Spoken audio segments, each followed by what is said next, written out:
Hello students, पुस्तक भृत classes के online platform पर आप सभी का हार्दिक स्वागत करता हूं। देन हम आज पढ़ेंगे क्या?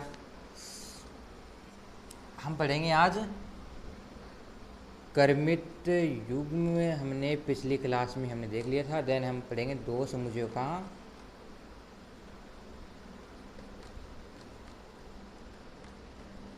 कार्तीय गुणनफल,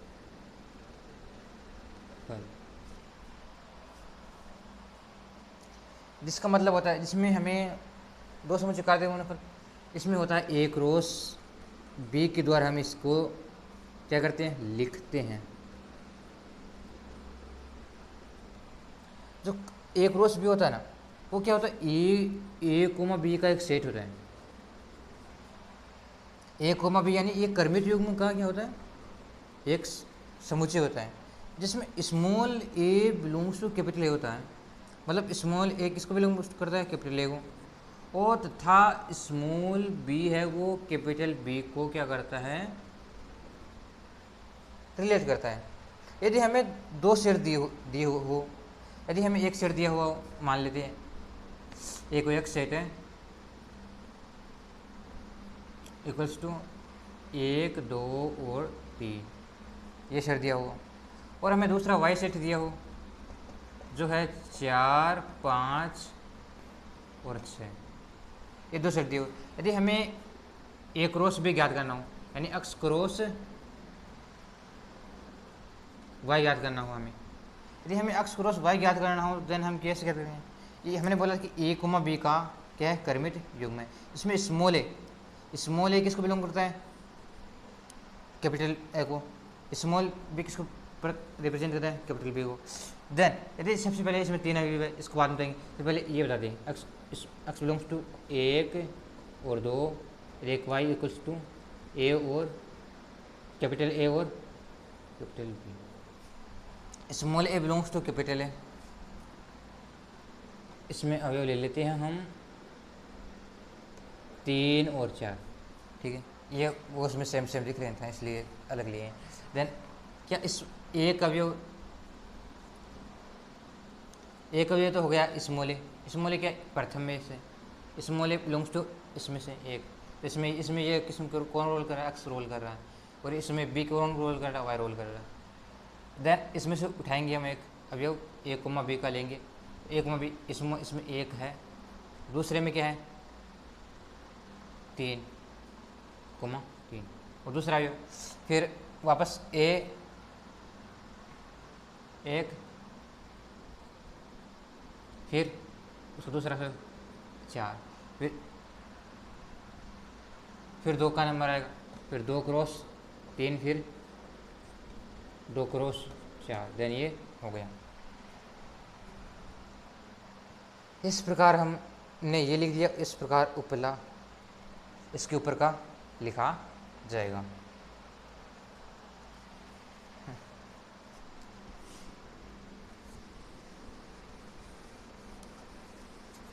तो हम वो भी लिख देते हैं। तो ए क्रॉस बी यानी एक्स क्रॉस वाई होगा 1,4,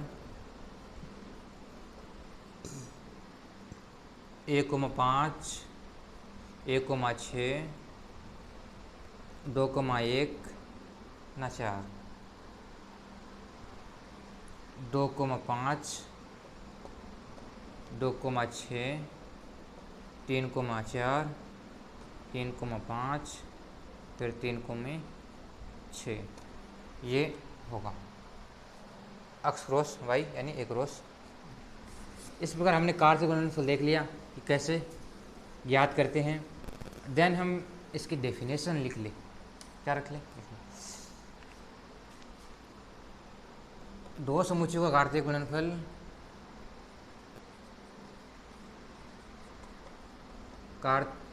गुणनफल है वो ए कोमा बी का कर्मित युग्म का क्या है, कर्मित युग्म का समुच्चय है, जिसमें हम जो ए है वो कैपिटल ए को बिलोंग करता है तथा जो स्मॉल बी है वो कैपिटल बी को बिलोंग करता है।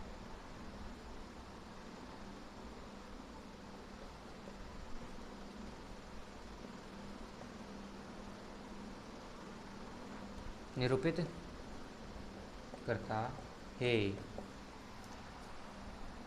अब एक कोमा भी इस कैपिटल ए और कैपिटल बी क्या है, जो दो एमओ कार्य गुणनफल है उसको हम ए क्रॉस बी से लिखते हैं, वो है ए और बी।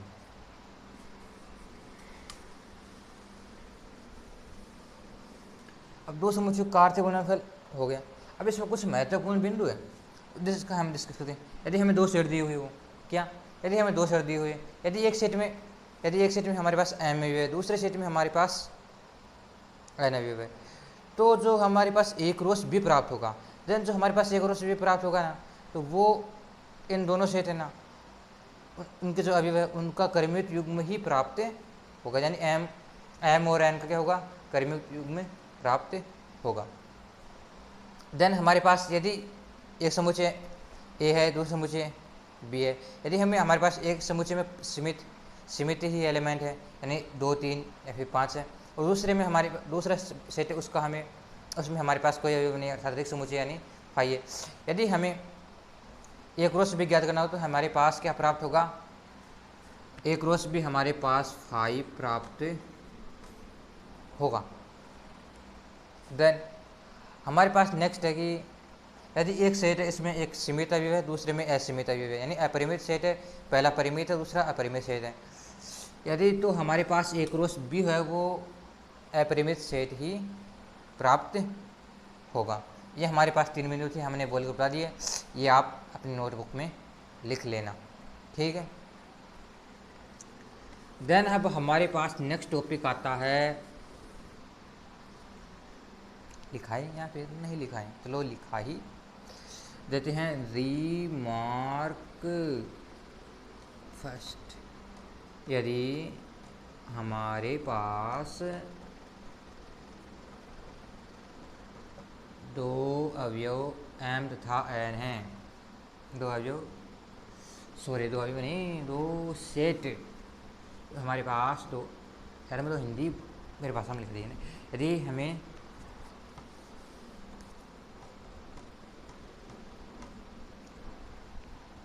यदि समुच्चय ए तथा बी जिसमें क्रमशः क्या हो, एम तथा एन अवयव हो, तो देन क्या होगा, हमें जो ए क्रॉस बी प्राप्त होगा ना,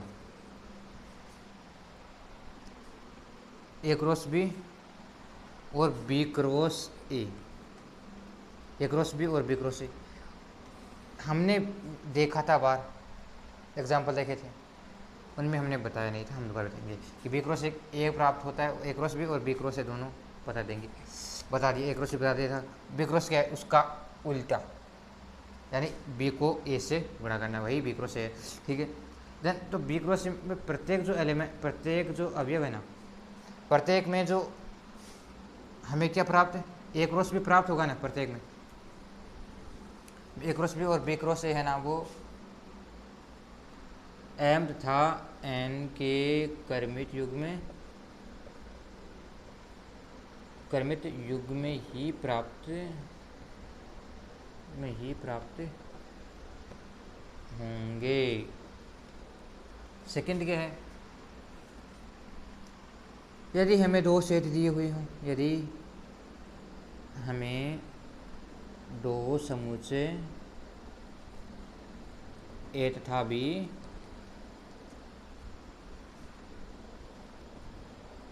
दिए हो, तो ये दो समुच्चय, यदि उनमें से एक भी समुच्चय क्या है,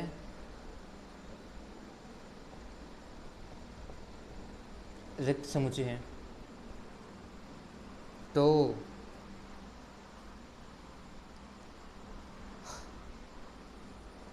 ए क्रॉस बी भी क्या होगा,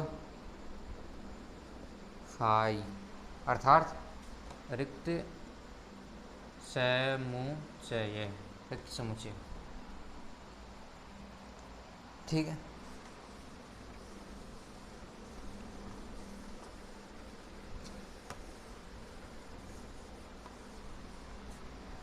थर्ड हमारे पास क्या है, वही घिसे पीटी लाइन। यदि दो समुच्चय ए तथा बी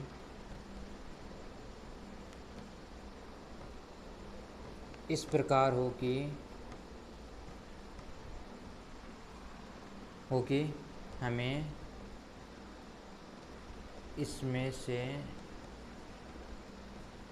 एक सेट परिमित तथा दूसरा अपरिमित दिया हो, तो देन हमें ए क्रॉस भी क्या प्राप्त होगा, अपरिमित। आप डायरेक्ट लिख सकते हैं क्या, यदि एक हो परिमित, दूसरा हो बी हो अपरिमित, तो देन हमें क्या, ए क्रॉस बी इक्वल्स टू होगा क्या, अपरिमित। शॉर्ट रूप में देखें तो हम ऐसे लिख सकते हैं, शॉर्ट रूप में नोट्स शॉर्ट रूप में लिख सकते हैं। हमारे पास दो सेट हैं, एक सेट ए, दूसरा है बी। यदि हमारे पास एक सेट में एम है, दूसरे में एन, तो देन ए क्रॉस बी होगा एम और एन का क्या होगा, क्रमित युग्म प्राप्त होगा। ये फर्स्ट सेकंड। यदि हमारे पास दो सेट हो, यदि इसमें एक में से, यदि दोनों में से कोई में से एक भी क्या हो, रिक्त समुच्चय, रिक्त सेट, देन ए क्रॉस भी क्या होगा, रिक्त समुच्चय।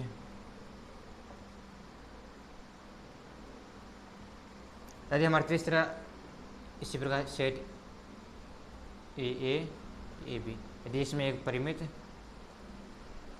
दूसरा अपरिमित, देन हमारे पास ए क्रॉस भी क्या होगा, सीधी सी बात, अपरिमित, यानी लंबा चला जाएगा।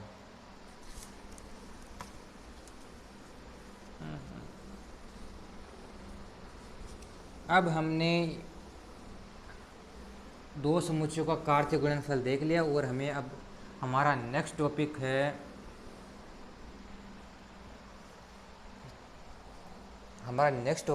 वेन आइलर आरेख।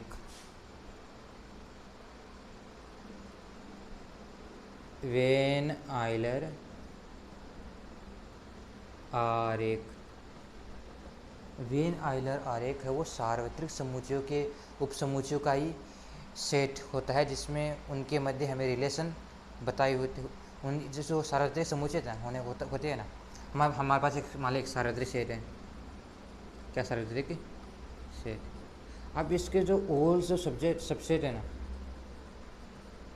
इसके सबसेट है ना, उनके बीच में, उनके मध्य में क्या रिलेशन को प्रदर्शित करने की एक क्या है, तकनीक मान सकते हैं, या फिर एक युक्ति मान सकते हैं, या फिर एक डिवाइस मान सकते हैं।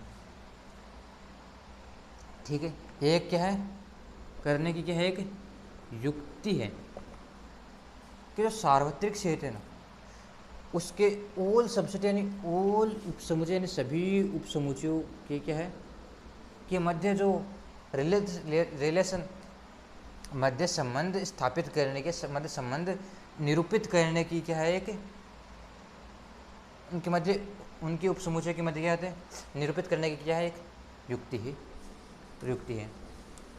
अब जिसमें जो क्या होता है, इसमें जो यूनिवर्सल सेट है ना, यूनिवर्सल सेट को क्या है, यूनिवर्सल का चिन्ह तो जानते हैं यू है, जो हमने पिछले लेक्चर में देख लिया था। देन इसको हम एक आयत के द्वारा दर्शाते हैं, यूनिवर्सल सेट को हम एक आयत के द्वारा दर्शाते हैं। और जो अन्य जो हमें अब सेट दिए होंगे ना ए बी सी, उनको हम वृत्तों के रूप में, वृत्त के रूप में दर्शाते हैं, ऐसे या फिर ऐसे भी हो सकते हैं। हम 3 तक अध्ययन करेंगे तो एक सेट तो ए हो गया, बी ऐसे लिखेंगे हम, इसको ए इसको बी। हम 3 तक अध्ययन करेंगे, ये ए हो गया, ये बी हो गया, ये सी हो गया। और इन पर तो अच्छी अच्छी थ्योरम भी है और संक्रिया भी है, जो हम देखेंगे। बहुत आनंद आएगा, बहुत ही क्या आएगा, हमें आनंद आएगा, आनंद आएगा। ठीक है, हमें अब हमने आरेख देख लिया। क्या आरेख कि जो वेन आयलर आरेख है वो क्या है, सार्वत्रिक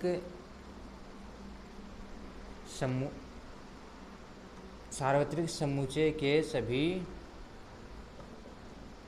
उप समुच्चय के मध्य रिलेशन, सार्वत्रिक समुच्चय के मध्य संबंध स्थापित, या फिर हम लिख सकते हैं निरूपित करने की क्या है, एक है युक्ति है। एक खास बात क्या कि जो सार्वत्रिक समुच्चय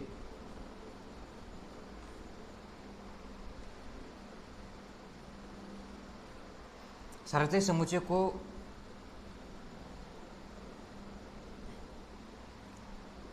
एक आयत के द्वारा क्या करते हैं,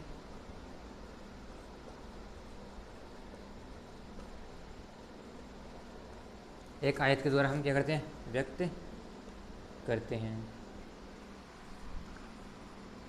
और हमें जो सेट दिए होंगे हम हमेशा बोलते रहते हैं, यदि हमें कोई दोस्तों सेट है, ए है बी है, ए है और बी है, देन हमें ए और बी सेट होंगे। अब उनको कैसे प्रदर्शित करें, यदि हमें कोई सेट दिया हो, उनके मध्य हमें रिलेशन बताना हो, उनके मध्य हमें कोई थ्योरम सिद्ध करनी हो, देन हमें वो इसमें हम कैसे दर्शाएंगे। जैसे कोई 3 सेट आ गया, 4 सेट आ गया, तो देन उनको हम आयत के अंदर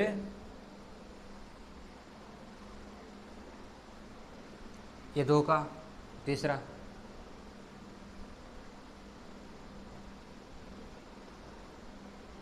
हम आयत के अंदर वृत्त के रूप में प्रदर्शित करेंगे।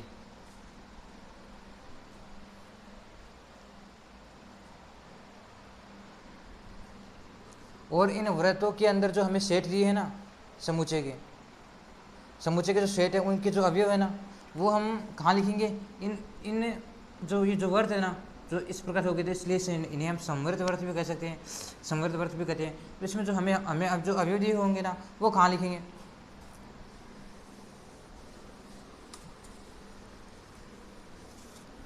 एक आयत के अंदर। दूसरी बात, यदि हमें सेट को निरूपित करना हो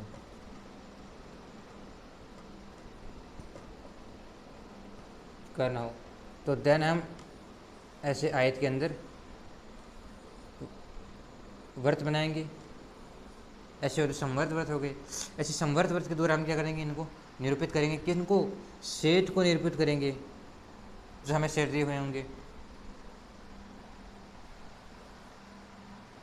इन सेट को यदि हमें कोई भी सेट दिए होंगे, ए सेट, बी सेट, सी सेट, तो इनको ऐड करो, ये 2 का हो गया, यदि हमें 3 का दिया हो तो देन ये इसको एक बार तो और ऐसे खींचेंगे सी। और यदि सेट के अवयव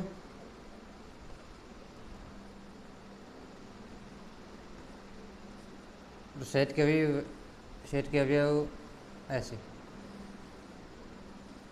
इनके अंदर, इन वृत्तों के समग्र वृत्त के अंदर क्या लिखेंगे हम, इनके सेट के क्या लिखेंगे, अवयव लिखेंगे। 1 2 3 मान लिया ऐसे अवयव है, क्या ये सेट है 1 2 और 3 ऐसे। यदि हमें बी सेट 4 5 6 दिया हो, 4 5 6, अब इन पर हम ये जो लिख रहे हैं ना हम ऐसे, अब इनमें अवयव कैसे कैसे लिखे जाएंगे, ये अवयव यहाँ लिखे जाएंगे या फिर ये अवयव यहाँ लिखे जाएंगे, कौन से अवयव यहाँ लिखे जाएंगे, कौन से अवयव इस तरफ लिखे जाएंगे और कहाँ लिखे जाएंगे, इनका अध्ययन अब हम संक्रियाओं के रूप में करेंगे, जो कि हम नेक्स्ट क्लास में करेंगे। जो समुच्चय पर आधारित जो संक्रिया है ना वो हम नेक्स्ट क्लास में करेंगे। और यदि आपको कंटेंट अच्छा लगे ना तो क्या कर देना, आप लोग सब तो जानते हैं, और आगे की वीडियो देखते रहना। थैंक यू, धन्यवाद अपना कीमती समय निकालने के लिए।